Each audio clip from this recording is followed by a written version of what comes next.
Well, hello and welcome to all of our viewers from around the world. I'm Fiona Lang-Sharp, IBCLC Director of Communications and MC here at Gold Learning.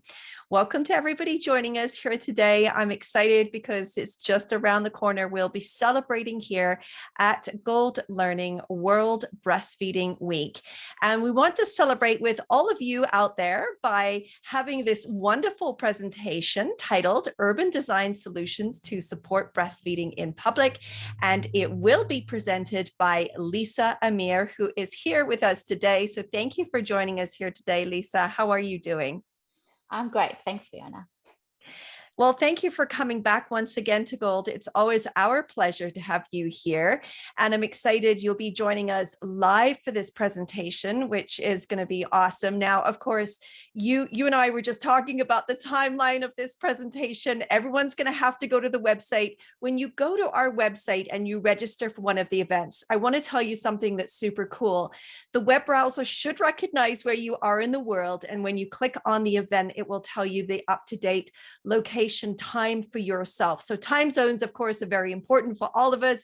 Lisa and I, in fact, are in completely different time zones, different times of day. So we know how important it is for you to have the updated value on your website as well. So register for this event. It's coming up live on August 2nd for North America. And then for our Southern Hemisphere, it will actually be the next day, right, Lisa? You're going to get up nice and early for this session. That's right. It'll be August the 3rd, but it's not to do with the North and the South. It's to do with going. Eastern, East and West. So Asian countries too. Yeah. Also Wednesday. Yeah. That's right. They'll also be on the Wednesday as well. So be sure to check it out when you register for this event at goldlearning.com. So Lisa, welcome, as I said, back to Gold. What has been happening with you recently? I know you've been busy. What have you been up to? Have you been presenting, researching? I know you can tell us a little bit about, of course, how the journal is going as well. For those of you that don't know, Lisa is the editor-in-chief of the Open Access Journal, International Breastfeeding Journal. So perhaps you can just give us a little synopsis of what's been happening in your life. Yes, Fiona. Well, as you know, not so much traveling to conferences, but I did attend a couple of conferences in May, so that was good, getting back face to face. And the journal is going well.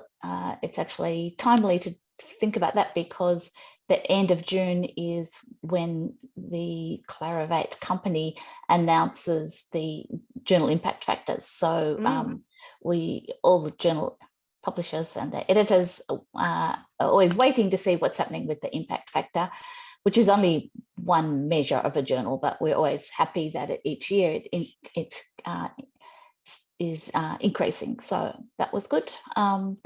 And yeah, so I have a number of associate editors now who are helping me, people from around the world. So that's going well.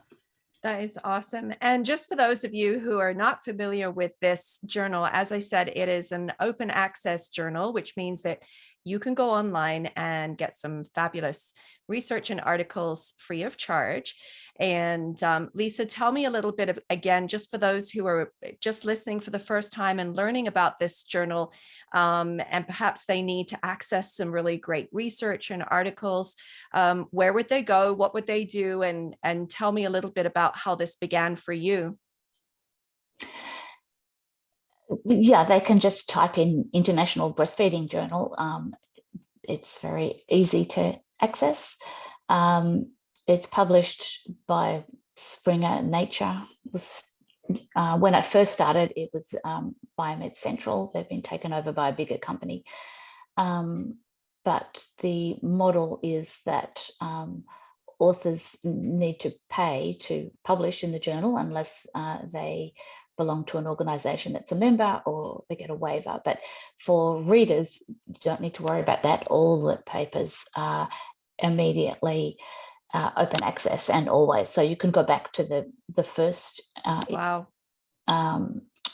volume in 2006, whatever it was. Is it right? Wow. Anyway,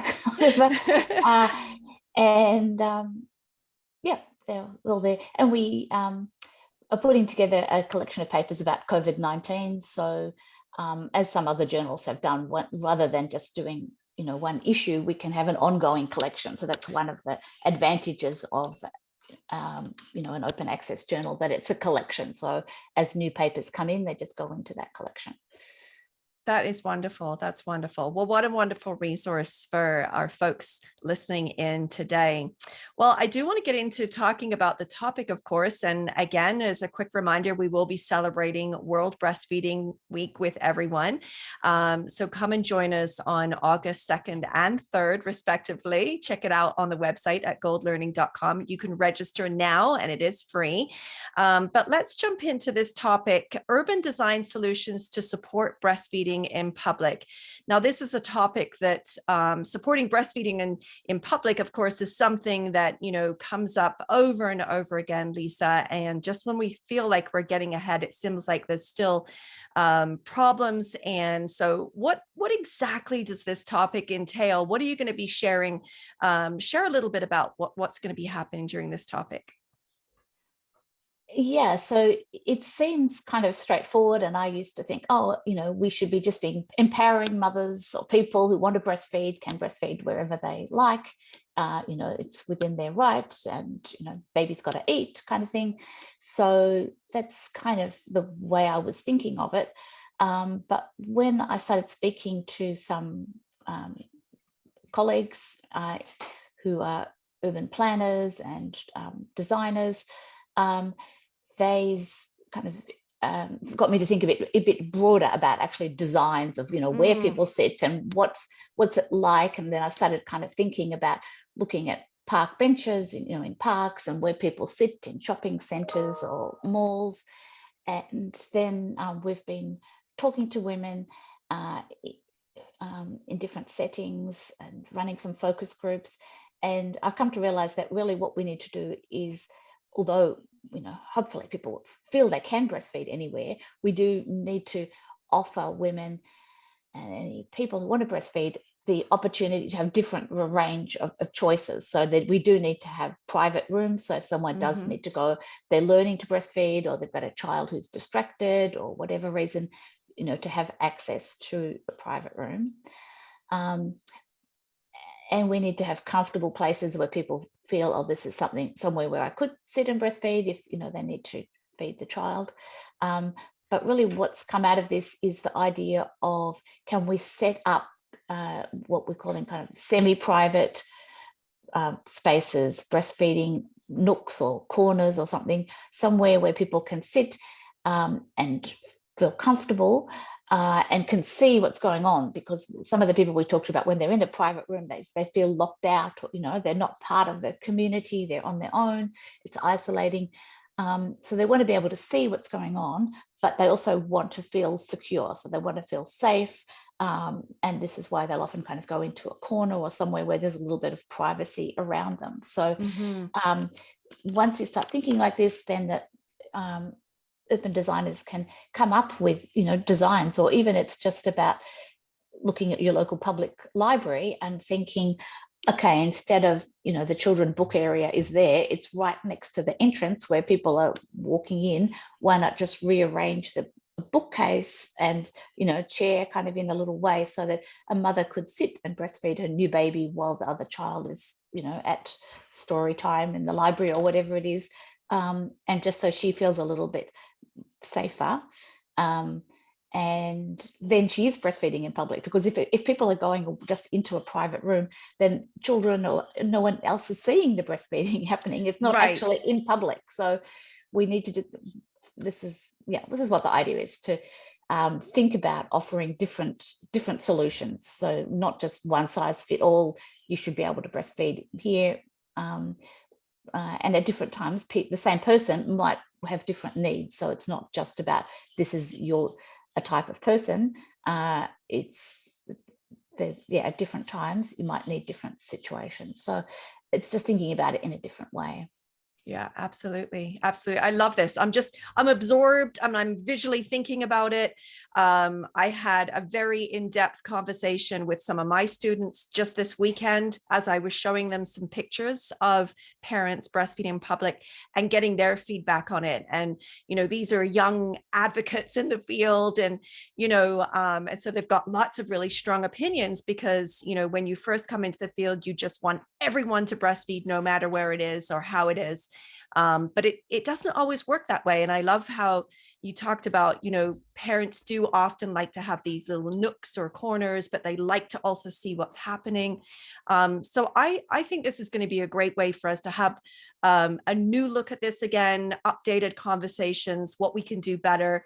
And like you said, but keep families in the public, not hide them away, like we've done in the past. And I was thinking respectively about, how long you have been in the field. I mean, I can tell everybody because it's written in your bio, you became an international board certified lactation consultant in 1989. And so you have been around for some time. I've also been doing this for some time. And I feel like, when I first came into this conversation, it was actually quite hard. For a lot of my immediate community, I would hear news reports all the time about women getting shunned in public, restaurants being, asking folks to leave and so forth and so on. That seems to have died down, but I feel like the conversations are still happening though, right, Lisa? Yeah, no, that's the distressing thing. And that's why I kind of thought it's timely to think about this, because in some ways it seems worse than when I was breastfeeding in the 1980s. And I can remember that very first time going out with a new baby. I was on my own, think, where am I going to feed this baby? And I just sat somewhere. I can remember, Yeah, for sure, quite clearly. for sure. But I thought, oh yes, this is what you have to do. You have to be bold, and you just do it. So I just did it. But it seems, and very few people actually do have a negative experience, but it's still in the media. And now, because people hear about it, and that's what some of the young women we spoke to, they said, oh, did you hear about that on Facebook? And none of the people we spoke to had a negative experience, but they all had kind of assimilated this fear. And so it hasn't gone away. It hasn't got better. And I think people kind of my age, some of the clinicians we spoke to, they'll say, like me, kind of thinking, we just need to get the mothers out there to breastfeed. They just need to get over this hesitancy. Right. But when we spoke to women, we had one focus group with groups of women who needed interpreters, and all the language groups that we spoke to, Vietnamese, Chinese, Arabic, all the mothers said, oh no, they didn't want to breastfeed in public. That was not comfortable for them. It wasn't appropriate. So we can't force our feelings or our ideals on other people. We need to think about how we can, the whole range, so that then everyone can see people breastfeeding and realize that it is something that can be done anywhere. Yeah, absolutely. Yeah. No, this is really exciting because I think this is a worldwide issue. We need to find ways to be sensitive, but also inclusive. And we need to be creative in our own communities, depending on resources, because that always plays a factor in what is available often. And I think there's immense ways that we can be creative. So if you're thinking about becoming an advocate, this will be a great way for you to dive in and, grab a hold of a topic. And if you've been around for some time, like Lisa and I, this is a way to really, really engage with where our families are at, and listen to their stories.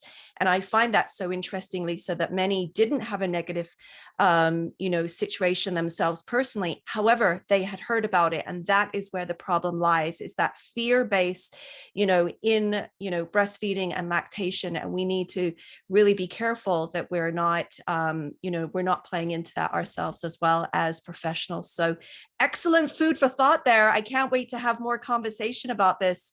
It's going to be fantastic. And, and celebrating World Breastfeeding Week. I couldn't think of a better, presentation and person to have with us for that time. So thank you so much, Lisa. It's been great having you here today. Thanks, Fiona. I'm looking forward to it. Yeah, wonderful. And thank you to all of you listening in once again. I hope that you have found this informative, just this little snippet. Great conversation here with Lisa Amir. Thank you again for joining us here at Gold Learning. We will look forward to seeing you online. Don't forget to register for this event at goldlearning.com. Bye-bye for now, everyone.